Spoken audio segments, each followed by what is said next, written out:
لبيك لا شريك لك لبيك إن الحمد والنعمة لك والملك لا شريك لك. الحمد لله وحده والصلاة والسلام على من لا نبي بعده وعلى آله وأصحابه الذين أوفوا عهدا الذين هم مفاتيح الرحمة ومصابيح الغرر. أعوذ بالله من الشيطان الرجيم. بسم الله الرحمن الرحيم. قل إني نهيت أن أعبد الذين تدعون من دون الله قل لا أتبع أهواءكم قد ضللت إذا وما أنا من المهتدين. صدق الله مولانا العظيم. وقال رسول الله صلى الله عليه وسلم لا يؤمن أحدكم حتى يكون هواه تبعا لما جئت به.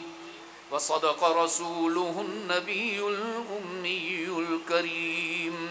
ونحن على ذلك لمن الشاهدين والشاكرين والحمد لله رب العالمين. واجب الاحترام علماء کرام، ارباب علم و دانش، محترم بزرگوں، عزیز دوستو، آج 1 جون 2024 ہم یہاں کھڈا مارکیٹ میمن سوسائٹی لیاری کراچی سندھ پاکستان میں رحمت عالم صلی اللہ علیہ وسلم کی مبارک سیرت کے عنوان سے اس مبارک محفل میں دعوت اور تبلیغ کی نسبت سے جمع ہیں. میں راولپنڈی سے جب چلا تو یہ سوچ کر کراچی میں داخل ہو رہا تھا کہ یہاں سمندر کی ہوائیں ہوں گی، موسم قدرے بہتر ہوگا، لیکن جیسے ہی میں کراچی میں داخل ہوا تو مجھے احساس ہوا کہ اس مرتبہ کراچی نے موسم میں پنجاب کو بھی ہرا رکھا ہے. آپ حضرات کی بڑی قربانی ہے. آپ اس شدید گرمی میں رات کے اس پہر جبکہ نصف اول گزرنے کو ہے، اپنی تمام تر مصروفیات کو بالائے طاق رکھتے ہوئے یہاں علماء کرام کی زیارت اور ان کے بیانات کی سماعت کے لیے تشریف لائے ہیں. اللہ آپ کا آنا قبول فرمائے. اور میں آپ کو یقین دلاتا ہوں، میں نے کل جمعہ میں بھی عرض کیا کہ اللہ آپ کے اس آنے پر خوش ہو کر آپ کو نوازنے کا فیصلہ فرما چکا ہے، اس لیے کہ حق تعالی اپنے بندے کی نیکی کو ضائع نہیں ہونے دیتے ہیں. ہمیں ایک واقعہ ملتا ہے کتابوں میں، دل چاہتا ہے آج آپ کو سنا دوں. ایک شخص حضور اکرم صلی اللہ علیہ وسلم کی خدمت میں حاضر ہوا. اس کا نام کتابوں میں صعصع بن ناجیہ آیا ہے. انہوں نے آ کر رحمت عالم صلی اللہ علیہ وسلم سے عرض کیا، اللہ کے محبوب، اسلام قبول کرنے آیا ہوں، لیکن میرے پاس ایک سوال ہے، اگر آپ مناسب سمجھیں تو مجھے جواب عنایت فرمائیں. سرکار دو عالم صلی اللہ علیہ وسلم نے فرمایا، بھئی کیا سوال ہے تمہارا؟ عرض کہ اللہ کے نبی، سوال یہ ہے کہ اگر میں نے عالم کفر میں کوئی اچھا کام کیا تو کیا اللہ میرے اس اچھے کام کو قبول کرے گا یا میرے کفر کی نحوست کی وجہ سے مجھے اس پر کوئی اجر نہ ملے گا؟ تو حضور اکرم صلی اللہ علیہ وسلم کی نگاہوں میں استفسار آیا. فرمایا صعصعہ تو نے کوئی اچھا کام کیا ہے؟ عرض کیا جی اللہ کے نبی میں نے ایک بہت اچھا کام کیا ہے اپنی دانست میں، اور مجھے فکر ہے اس بات کی کہ کہیں وہ میرا کام نیکی کا ضائع تو نہیں ہو گیا. تو حضور اکرم صلی اللہ علیہ وسلم نے پوچھا بھئی ایسا کیا کام کر کے آئے ہو جس کے ضائع ہونے کی تمہیں بڑی فکر ہے؟ پھر اس نے تفصیل بتائی کہ اللہ کے نبی ایک مرتبہ میرے گھر سے 2 اونٹ بھاگ گئے. کون بھاگ گئے جی؟ اونٹ کو آپ لوگ کیا بولتے ہیں جی؟ تھوڑا اونچا تو بولو. ہمارا قصور تو نہیں ہے اگر آپ کی لیاری میں بجلی نہیں آ رہی. ہمارے سامنے کیوں خاموش احتجاج کرتے ہو؟ ہم تو ہمیشہ آپ کو سمجھاتے ہیں کھوٹوں سکوں پر اعتماد نہیں کیا کرتے، وہ کبھی بھی دھوکہ دے سکتے ہیں. اب ہمارے سامنے ذرا ٹھیک ٹھاک ہو کر جواب دیجیے. کیا کہتے ہیں جی اونٹ کو؟ اٹھ. اچھا. وہ کہنے لگے اللہ کے رسول میرے گھر سے 2 اونٹ بھاگ گئے. اور اونٹ اس زمانے میں کھڈا مارکیٹ کے روشن ضمیروں وہ ایسے نہیں تھا جیسے آج ہم قربانی کے لیے بازار سے اونٹ خریدتے ہیں اور ذبح کر دیتے ہیں. اس زمانے میں اونٹ کی وہی حیثیت تھی جو آج ہمارے زمانے میں مرسیڈیز کی حیثیت، کہ اسی پر وہ سفر کرتے تھے، اس کو صحرا کا جہاز کہا کرتے تھے، اسی پر اپنے نقل و حمل کے اسباب رکھا کرتے تھے اور بڑی محبت کیا کرتے تھے. آج بھی عرب اونٹ سے پیار کرتے. وہ کہنے لگے اللہ کے رسول لاکھوں کا نقصان ہو گیا تھا میرا، مجھے تو چین نہ آیا. میں نے اپنے تیسرے اونٹ کو گھر سے نکالا اور اس پر سوار ہو کر اپنے دونوں گم شدہ اونٹوں کی تلاش میں نکل پڑا. ڈھونڈتے ڈھونڈتے ڈھونڈتے دور ایک بستی میں مجھے اپنے دونوں اونٹ نظر آ گئے. میں نے دیکھا کہ کسی شخص نے میرے اونٹوں کو مضبوطی سے باندھ رکھا ہے. میں اونٹوں کے قریب چلا گیا اور وہاں جا کر جیسے ہی انہیں کھولنے کی کوشش کی تو وہ شخص میرے قریب آیا اور کہنے لگا آپ ہمارے سردار کی اجازت کے بغیر اونٹ نہیں لے جا سکتے. صعصعہ کہتے ہیں اللہ کے نبی میں اس سردار کے پاس چلا گیا جو بستی کا مالک تھا، وڈیرا تھا.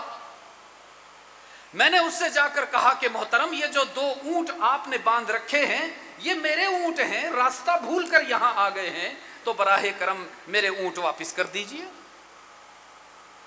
سردار نے کہا بھائی کیا نشانی ہے کہ یہ آپ کے اونٹ ہیں؟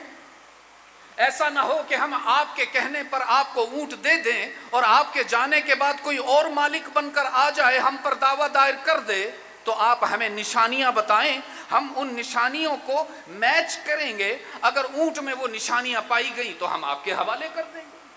سمجھ رہے ہیں؟ صعصعہ نے فرمایا کہ مجھے چونکہ اپنے اونٹوں کی نشانیوں کا پتہ تھا، علامات میں نے ساری بتا دی، انہوں نے میچ کی اور سردار نے کہا کہ ٹھیک ہے اب ہم جان گئے ہیں کہ یہ اونٹ آپ کے ہیں، آپ اپنے اونٹ لے جا سکتے ہیں.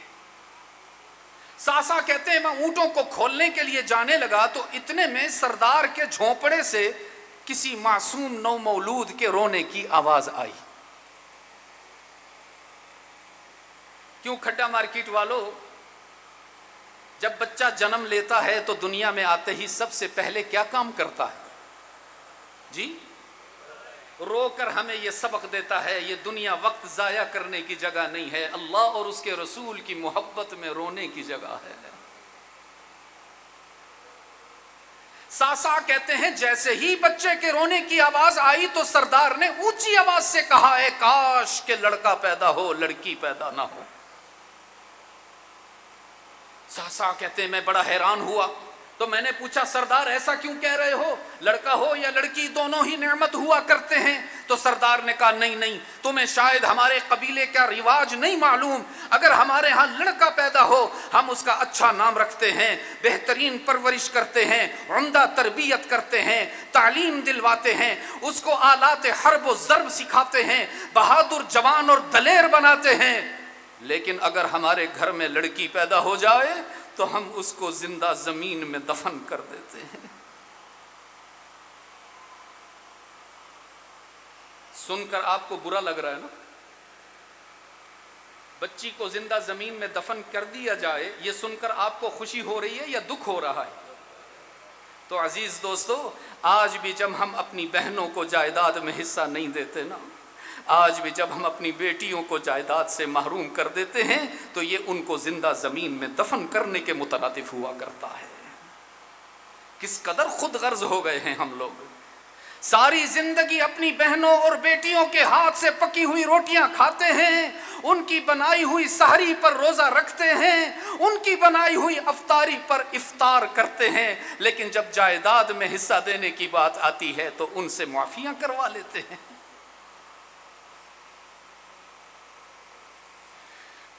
ساسا کہنے لگے اللہ کے رسول میرے دل پر چوٹ لگی، میں نے سردار سے کہا محترم آپ معلوم کرو، اگر بیٹا پیدا ہو آپ رکھ لینا، اگر بیٹی پیدا ہو مجھے دے دینا، اس کو زمین میں دفن نہ کرنا۔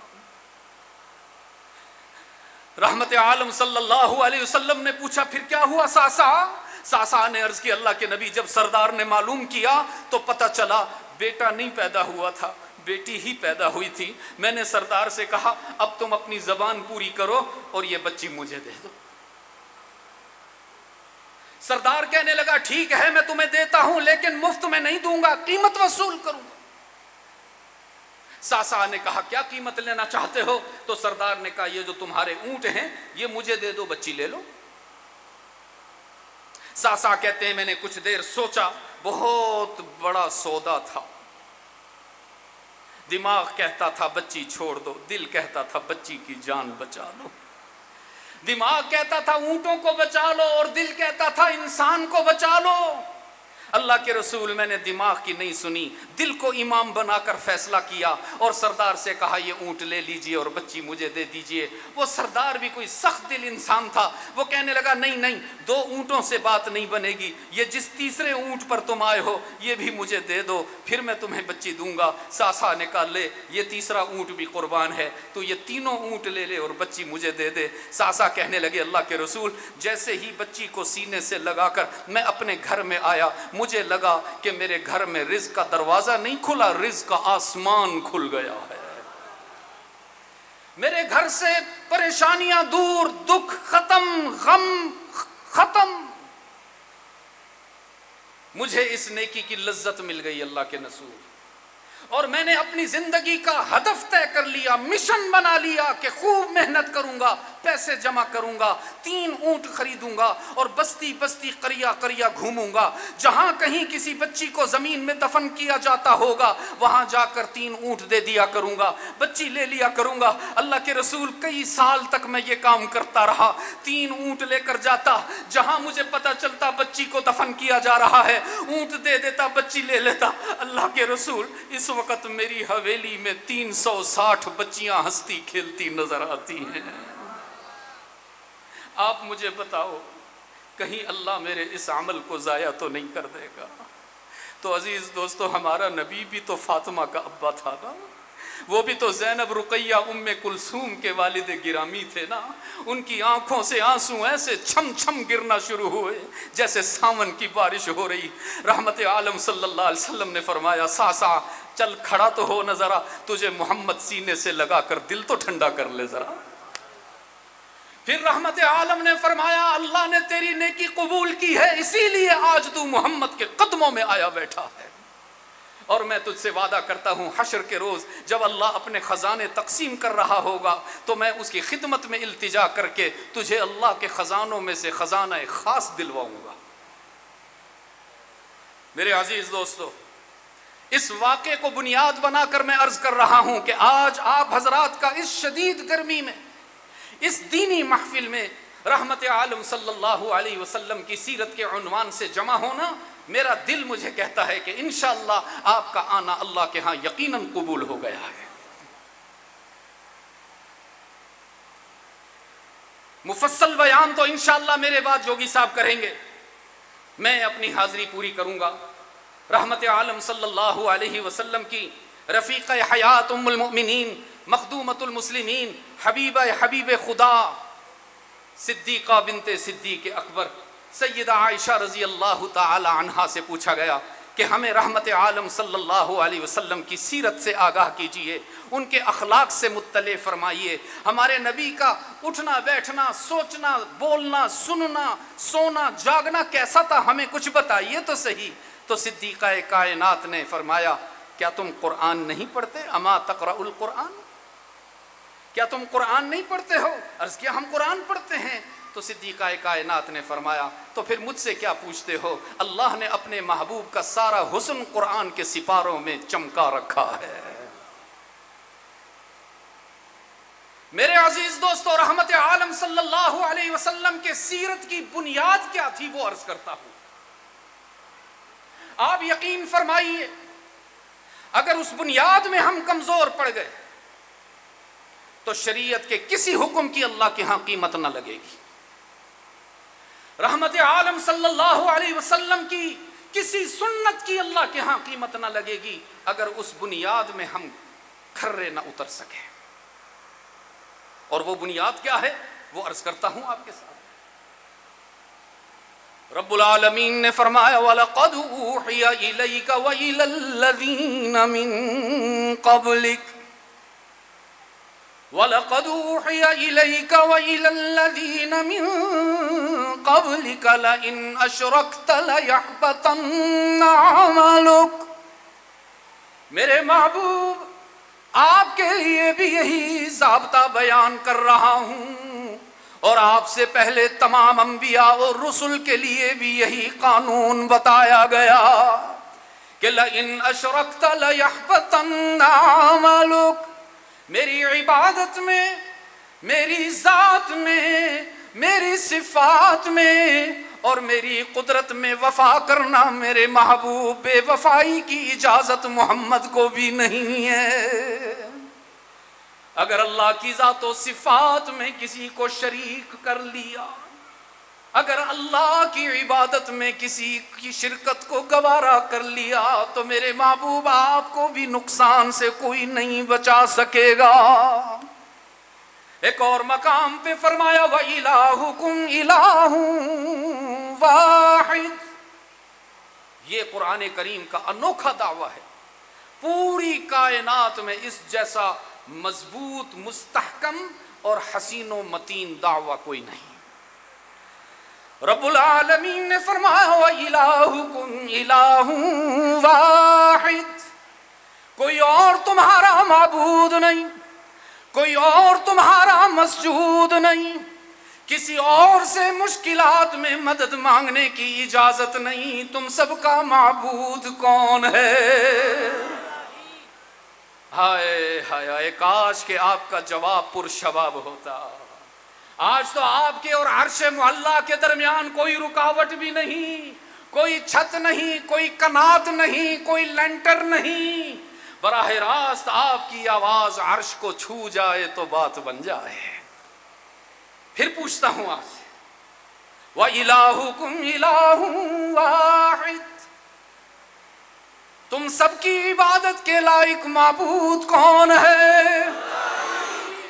ہاں، کچھ جواب اچھا آیا ہے، کچھ میں ابھی مزید محنت کی ضرورت ہے، اور لطف تو یہ ہے کہ جواب مکمل ہو جائے، صرف اللہ نہیں کہنا، اللہ ہی کہنا ہے۔ الحمدللہ میرے والد کا سبق آپ لوگوں نے یاد رکھا ہوا ہے، اور میں شکر گزار ہوں مفتی عبد الخالق سولنگی صاحب کا اور ہمارے شیخ الحدیث برادر عزیز مولانا نور الحق صاحب کا کہ وہ مجھے یہ موقع فراہم کرتے رہتے ہیں کہ آپ کے پاس حاضر ہوتا رہوں، اور بس اور کچھ نہیں، اسی سبق کو ہم تازہ کرتے رہیں کہ ہم سب کا معبود کون ہے، ہم سب کا مسجود کون ہے۔ رب العالمین نے فرمایا لا الہ الا ہو، کسی اور کی عبادت تو تم تب کرو نا جب کوئی اللہ جیسا تمہیں نظر آ جائے. رب کعبہ کی قسم ہمارے اللہ جیسا کوئی نہیں. رب العزت کی جلالت کی قسم ہمارے اللہ جیسا کوئی نہیں. وہ خود اعلان فرما رہا ہے لیس کمثلہ شیء، نہ کوئی ذات میں اللہ جیسا، نہ کوئی صفات میں اللہ جیسا، نہ بلندی میں کوئی اللہ کے برابر، نہ اس کے مقام میں کوئی اللہ کا ہمسر. وہ اپنی ذات میں بھی تنہا ہے، وہ اپنی صفات میں بھی اکیلا ہے. تو پھر اعلان کیجئے نا کہ ہم سب کا معبود کون ہے. رب العالمین نے فرمایا قضا ربک، میرے محبوب تیری امت کے لیے بھی یہی قانون بیان کیا جا رہا ہے کہ اللہ تعبدوا الا ایہ، کسی اور کے سامنے سر نہ جھکانا، کسی اور کو مشکلات میں نہ پکارنا، کسی اور سے اولاد نہ مانگنا. تم سب کا معبود، تم سب کا مسجود، ہر جگہ موجود علام الغیوب کوئی اور نہیں ہو سکتا. کون ہے؟ میرے اللہ جیسا کوئی نہیں. عزیز دوستو، رب کعبہ کی قسم میرے اللہ جیسا کوئی نہیں. ہمارے والدین ہم پر اتنے مہربان نہیں جتنا اللہ اپنے بندوں پر مہربان ہے. ہمارے بچے امتحان دینے جاتے ہیں نا، پرچہ حل کر کے آتے ہیں تو ممتحن، ایگزامینر، پیپر چیک کرنے والا اپنے طلباء کی غلطیاں تلاش کرتا ہے. جب کوئی غلطی مل جائے تو لال رنگ کا دائرہ لگا دیتا ہے، پھر اس کا نمبر کاٹ دیتا ہے، پھر اس کا رزلٹ سب کے سامنے لگا کر اس کی توہین کرواتا ہے، بے عزتی کرتا ہے.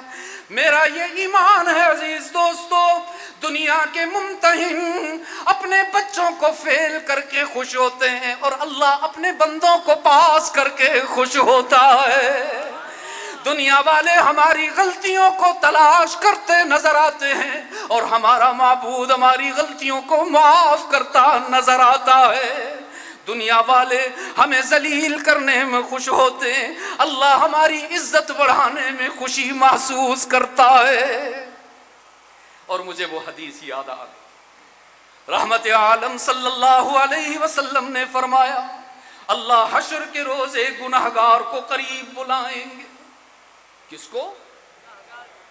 نیکوکار کی بات نہیں، تہجد گزار کی بات نہیں، روزے دار کی بات نہیں، عابد شب زندہ دار کی بات نہیں. اللہ ایک گنہگار کو قریب بلائیں گے اور اتنا قریب حتی یضع کنفہ علیہ.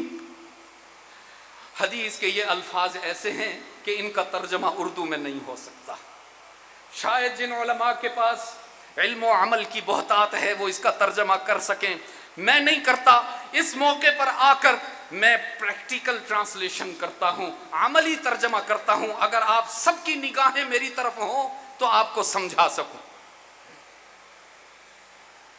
حتی یضع کنفہ علیہ، اللہ ایک گناہگار کو اپنے قریب بلا کے ستاری کی بہت بڑی چادر اس کے منہ پہ ڈالیں گے تاکہ اس گناہگار کا نام بھی کسی کو پتہ نہ چلے، اس کی شکل بھی کسی کو نظر نہ آئے. ہائے ہائے عزیز دوستو، ہم تو اپنے بھائیوں کی غلطیاں تلاش کر کے محلے میں اعلان کرتے ہیں. ہم تو اپنے مسلمان بھائیوں کی خطاؤں کو ڈھونڈتے ہیں، تجسس کرتے ہیں، ان کے پیچھے جاسوسی کرتے ہیں. کوئی غلطی ملے تو صحیح، کوئی گناہ ملے تو صحیح، پورے محلے میں ذلیل کر کے رکھ دوں گا اس کو. وہ کچھ تو اپنے رب سے سیکھو. اللہ نیک آدمی کا نہیں، گناہگار کا منہ چھپا رہے ہیں تاکہ اس کی عزت خراب نہ ہو کسی کے سامنے. حتی یضع کنفہ علیہ، اللہ اس گناہگار پر ستاری کی چادر تانیں گے. پھر حق تعالی فرمائیں گے اتعرف ذنب کذا، ہاں بھائی دنیا میں تو بڑا نیک بنا پھرتا تھا، لوگ تیری تکریم کیا کرتے تھے، تجھے عزت سے پکارا کرتے تھے، لیکن میں تو تجھے اندر تک جانتا تھا نا. کچھ یاد ہے تو نے فلاں موقع پر کیا گناہ کیا؟ کہیں بھول تو نہیں گیا نا؟ تو نے فلاں موقع پر میری نافرمانی کی، تو نے فلاں موقع پر تو نے شریعت کا حکم توڑا۔ رحمت عالم صلی اللہ علیہ وسلم نے فرمایا اپنے گناہوں کو سن کر وہ گناہگار انسان اللہ کے سامنے ہاتھ باندھ کر کھڑا ہو جائے گا، سر جھکا لے گا مجرموں کی طرح، سر سے پاؤں تک اپنے پسینے میں ڈوب جائے گا، آنکھوں سے آنسو بہ رہے ہوں گے، عرض کرے گا الہ العالمین انکار کی تو کوئی گنجائش ہی نہیں، تسلیم کرتا ہوں، اعتراف کرتا ہوں، زندگی بھر تجھے راضی نہ کر سکا، کوئی ایک بھی عمل صالح نہیں جو تجھے پیش کروں، اپنے سارے گناہوں کا اقرار کرتا ہوں۔ رحمت عالم نے فرمایا اپنے بندے کے آنسو دیکھ کر اللہ کی رحمت جوش میں آئے گی، اللہ کا غضب رحمت سے بدل جائے گا۔ حق تعالیٰ فرمائیں گے سترتها علیک فی الدنیا، میرے بندے کچھ یاد ہے نا، تو دنیا میں گناہ کیا کرتا تھا، میں تیرے گناہوں کو چھپا دیا کرتا تھا، تو اولاد کے سامنے بھی معزز بن کے رہتا، تو اہل محلہ میں بھی صاحب توقیر رہتا، تیرے اساتذہ بھی تیری تعریف کیا کرتے، تیرے شاگرد بھی تیرے جوتے اٹھانے میں فخر محسوس کیا کرتے۔ حق تعالیٰ فرمائیں گے دنیا میں میرا کرم تیرے شامل حال رہا، میں تیرے گناہوں کو چھپاتا رہا، آج کیا سمجھتا ہے میں تجھے ذلیل و رسوا کر دوں گا؟ نا میرا اعلان سن، انا اغفرها لک اليوم، جتنے چاہے گناہ لے کر آ جا، میں تیرے سارے گناہوں کو معاف کرتا ہوں۔ لیس کمثلہ شیء، ہمارے اللہ جیسا کوئی نہیں عزیز دوستو۔ تو جب یقین رکھتے ہو اس بات کا، پھر اعلان کرنے میں کیوں شرماتے ہو کہ ہم سب کا معبود کون ہے، ہم سب کا مسجود کون ہے، علام الغیوب کون ہے، کارساز و دستگیر کون، حاجت روا اور مشکل کشا کون، اولاد عطا کرنے والا کون، بیٹوں کی نعمت دینے والا کون، اور بیٹیوں کی رحمت عطا کرنے والا کون۔ کہیں ایسا تو نہیں کہ بیٹے پیدا ہوں تو تم اپنی بہو اور بیوی کے لیے زیورات کا سیٹ تیار کرو، اور اگر بیٹی پیدا ہو جائے تو ساس صاحبہ کہیں جاؤ بیٹا یہ تو منحوس ہے، ہمارے گھر میں بیٹی لے کر آ گئی، اس کے لیے طلاق کے کاغذ تیار کروا۔ یاد رکھنا عزیز دوستو، اس شنیع عمل پر اللہ کی غیرت جلال میں آتی ہے، اور حق تعالیٰ فرماتے ہیں الا ساء ما یحکمون، کیا تمہارا یہ عقیدہ ہو گیا کہ بیٹا یا بیٹی دینا بیٹی کے اختیار میں ہے، بہو اور بیوی کے اختیار میں ہے؟ رب العالمین نے فرمایا یخلق ما یشاء، یہ اختیار کسی اور کے پاس نہیں، بیٹا گھر میں پیدا ہو یا بیٹی پیدا ہو، یہ فیصلہ کرنے والا کون ہے؟ یہ رحمت عالم صلی اللہ علیہ وسلم کی سیرت کا بنیادی نقطہ ہے عزیز دوست۔ اگر اس میں وفا کر لی، اگر عقیدہ توحید کو بے داغ رکھا، زمزم کی طرح صاف و شفاف رکھا، تو رب العزت کی رحمت پر یقین رکھتے ہوئے قسم کھا کے کہتا ہوں کہ گناہوں اور غلطیوں کے باوجود جنت میں داخلہ یقینی ہوگا انشاءاللہ۔ لیکن اگر عقیدہ توحید میں کمزور پڑ گئے تو یاد رکھنا شریعت کا کوئی حکم کام نہیں آئے گا، محبوب کی غلامی کی کوئی قیمت نہیں لگے گی، اس لیے کہ غلامی کی شرط اول ہی یہی ہے کہ اللہ کی ذات و صفات میں اس کی مخلوقات میں سے کسی کو شریک نہیں کرنا ہے۔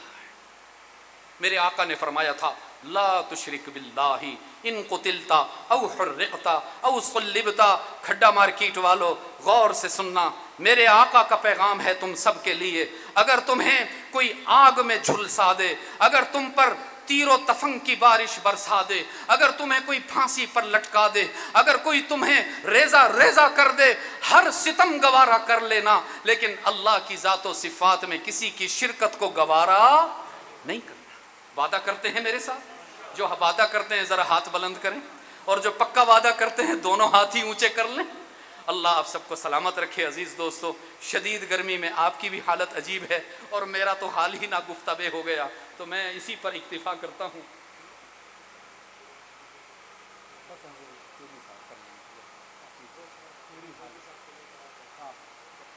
اچھا چلو جی بھائی، میرے آقا سرکار دو عالم صلی اللہ علیہ وسلم نے اس امت پر سب سے بڑا احسان یہ کیا ہے کہ اپنی امت کے افراد کا ماتھا در در پر جھکنے سے بچا کر اللہ کے در کا عادی بنا دیا ہے۔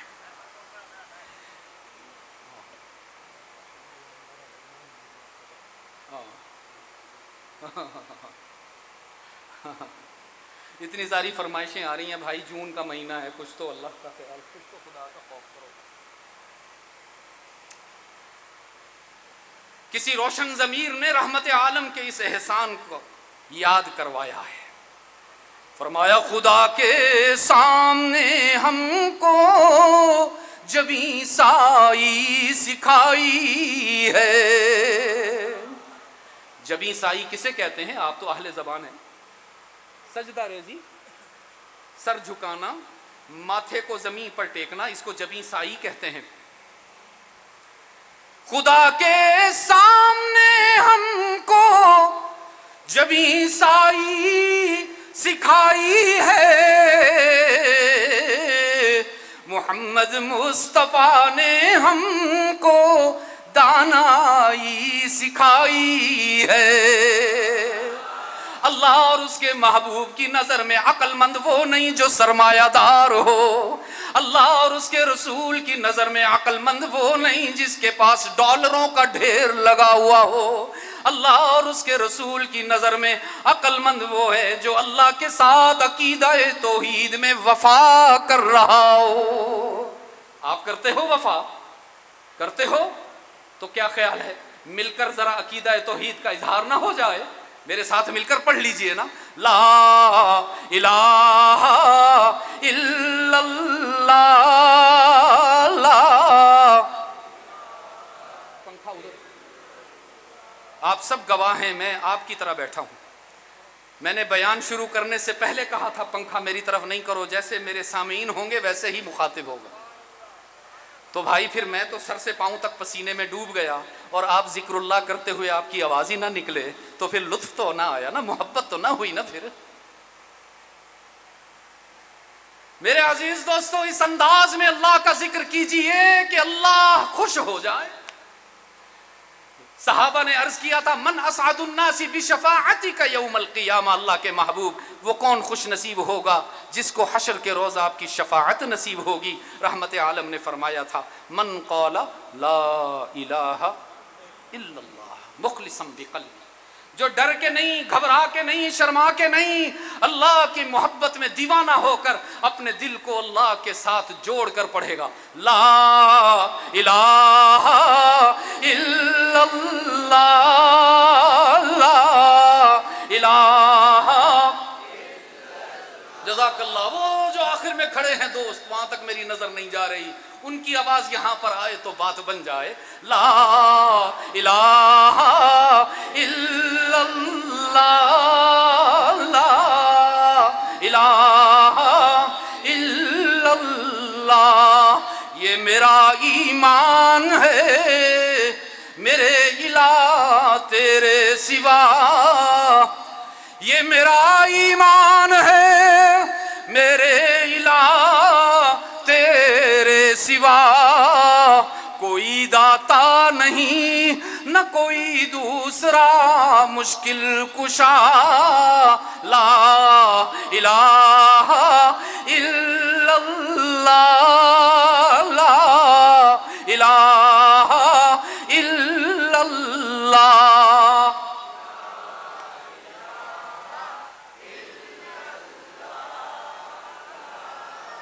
سب تیرے بندے ہیں، تو معبود اور مسجود ہے، پھر بتاؤ نہ ذرا تم سب کا معبود کون؟ ڈھیلے نہیں ہونا، ڈھیلے نہیں ہونا، جوں جوں رات گزرے ایمان بڑھتا جائے، تم سب کا مسجود کون؟ ہر جگہ موجود کون؟ علام الغیوب کون؟ کل کیا ہونے والا ہے؟ رب کعبہ کی قسم، کوئی پیر نہیں جانتا، کوئی فقیر نہیں جانتا، کوئی مولوی نہیں جانتا، کوئی مفتی نہیں جانتا، کوئی جنتری منتری والا نہیں جانتا، کوئی پامسٹ نہیں جانتا، کوئی ستاروں کی چال پر دھوکہ دینے والا نہیں جانتا۔ کل کیا ہونے والا ہے سب کچھ جاننے والا کون ہے؟ اپنے گناہگار بندوں کو تانا دیے بغیر، شرمندہ کیے بغیر معاف کرنے والا کون ہے؟ سب تیرے بندے ہیں، تو معبود اور مسجود ہے، اور سب تیرے محتاج ہیں، کیا انبیاء کیا اولیاء، لا الہ الا اللہ، لا الہ وما علی الا البلاغ المبین۔